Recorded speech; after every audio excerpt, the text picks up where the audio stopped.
اب اس کے بعد دوسری بات یہ سمجھیے، انسان کون ہے، کہاں سے آ گیا ہے، انسان اس دنیا میں کیوں بھیجا گیا ہے؟ اس حوالے سے قرآن مجید اس بات کو واضح طور پر بیان کر رہا ہے۔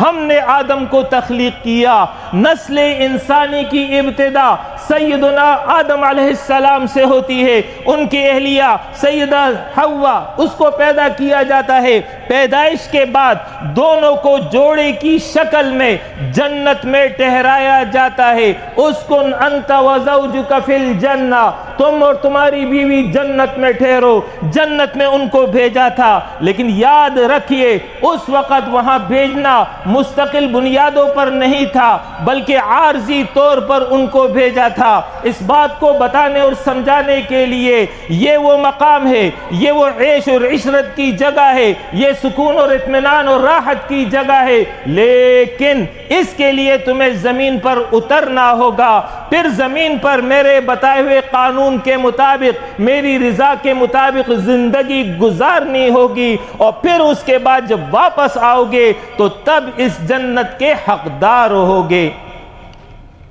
آج کی جدید سائنس نے اس بات کو واضح کیا ہے کہ انسان کی آنے والی نسل کی بنیاد انسان کی پشت میں موجود ہے، جس کو ڈی این اے کہتے ہیں۔